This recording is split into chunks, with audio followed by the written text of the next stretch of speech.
What's up gamers, DreamcastGuy here, and today I want to talk about the next generation of Xbox because people right now are a little bit concerned that the Xbox One is about to be completely doomed. Now, why are people thinking that? It all comes down to the Microsoft showcase at E3 2018. I think most of us can agree that it was actually overall fantastic. They flooded us with trailers, cool teasers, and stuff to try and get us hyped about this hardware. But there was one sentence that's kind of stuck out from this entire really long press conference, which is that somebody from the Xbox team said specifically that they are already working on the next generation of hardware, more Xboxes. This could be taken two different ways, that they're developing several different kinds of new Xboxes, meaning like new stuff like the Xbox One S and Xbox One S, but I don't believe that.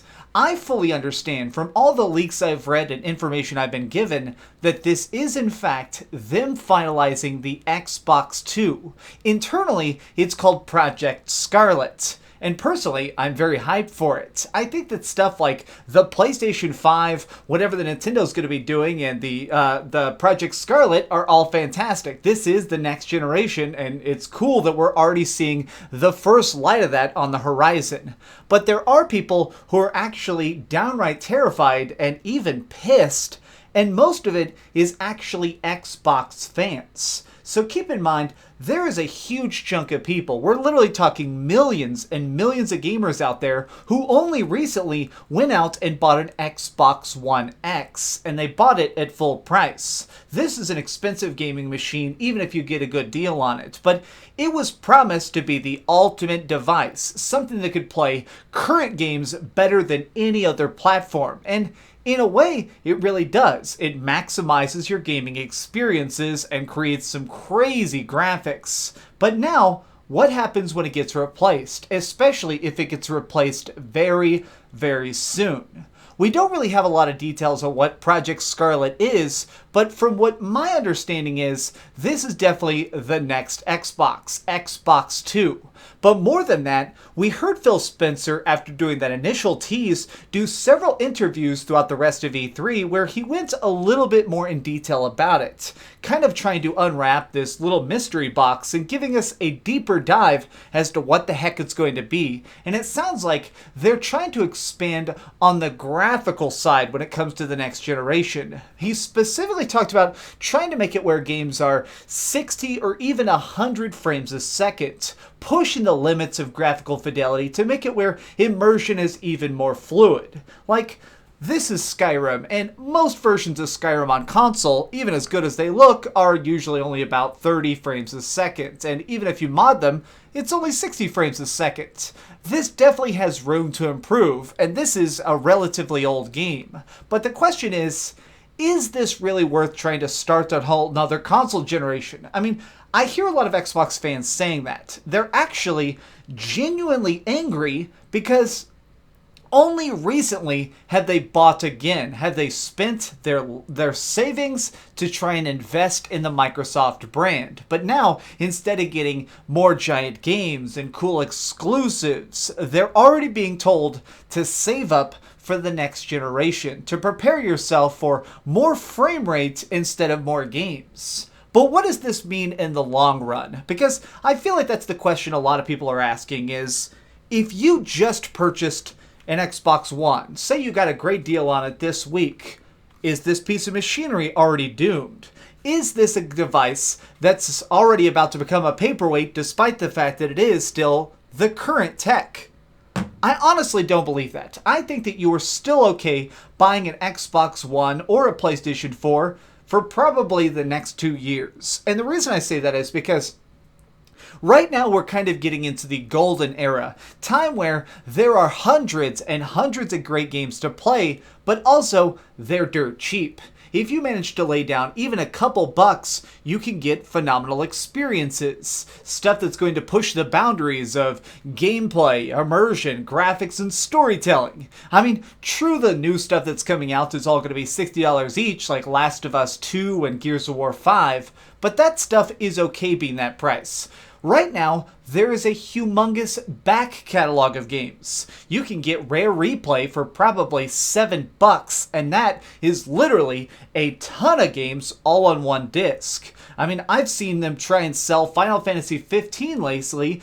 Certain places are selling it for like $10, which means that literally you could put 200 hours into it like I have. That's literally pennies per hour of play. So while they are working on the next generation, I don't think that that immediately means that everything's about to be sabotaged. However, I do want to say that I fully believe the fact that Microsoft is coming out on stage and talking about the fact that they're acquiring so many new studios, this is a pretty clear sign that they're preparing all those people to make Xbox 2 games.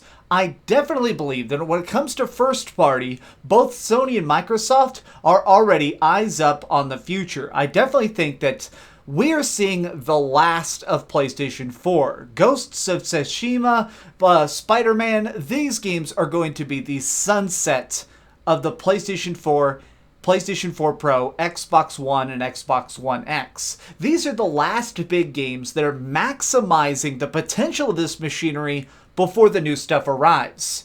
I still think this is a good thing more than a bad thing. I just want to say, I see so many people right now kind of upset. They see this generation as being too short just because it was a little bit shorter than the last generation. I mean, think about it. What was it? The Xbox 360 was on store shelves as the primary console for like 8 years. Nearly an entire decade dedicated to one piece of hardware. So when you look at the fact that that got literally thousands of games on it, and then you see something like these consoles, which are still relatively recent, only coming out in 2013, it seems like it's fast, but it's really not.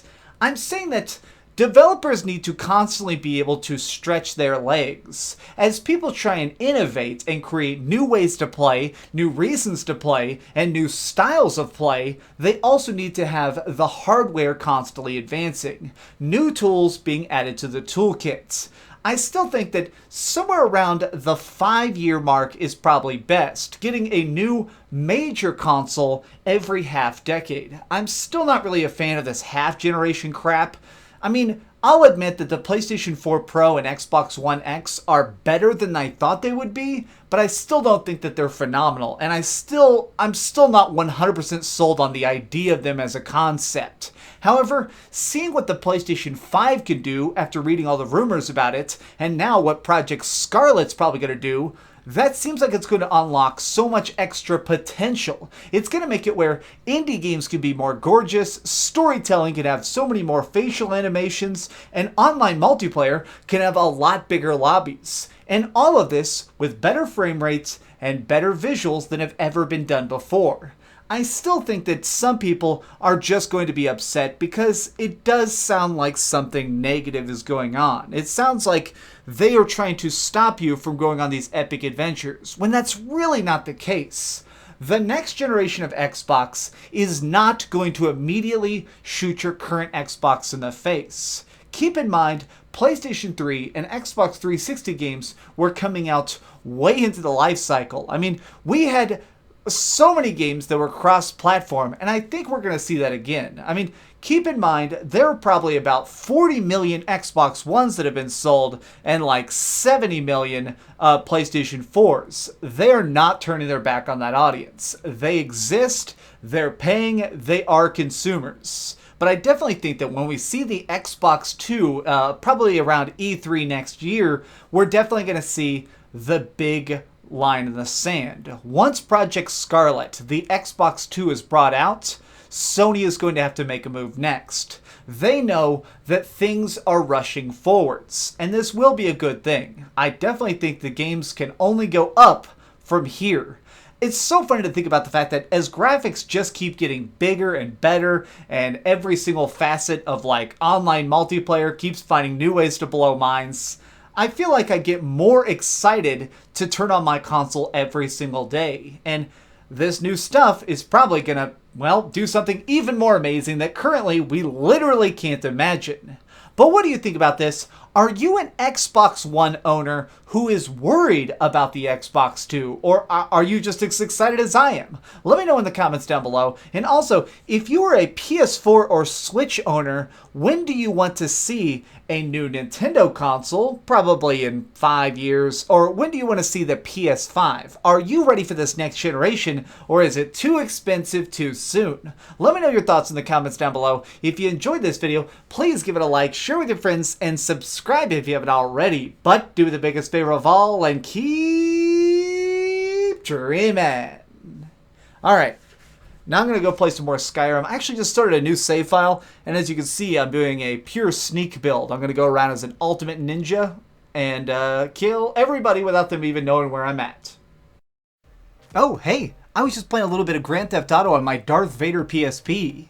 Are you curious what I'm going to come out with next? Well, if you click this button, you'll be subscribed to be the first to know. Also, if you click over here and here, you can see my latest review and my latest top 10. I promise, it was super good. Or it was really bad, and I'm sure you can just make fun of me in the comments. Either way, it'll be a lot of fun. Thanks so much for watching.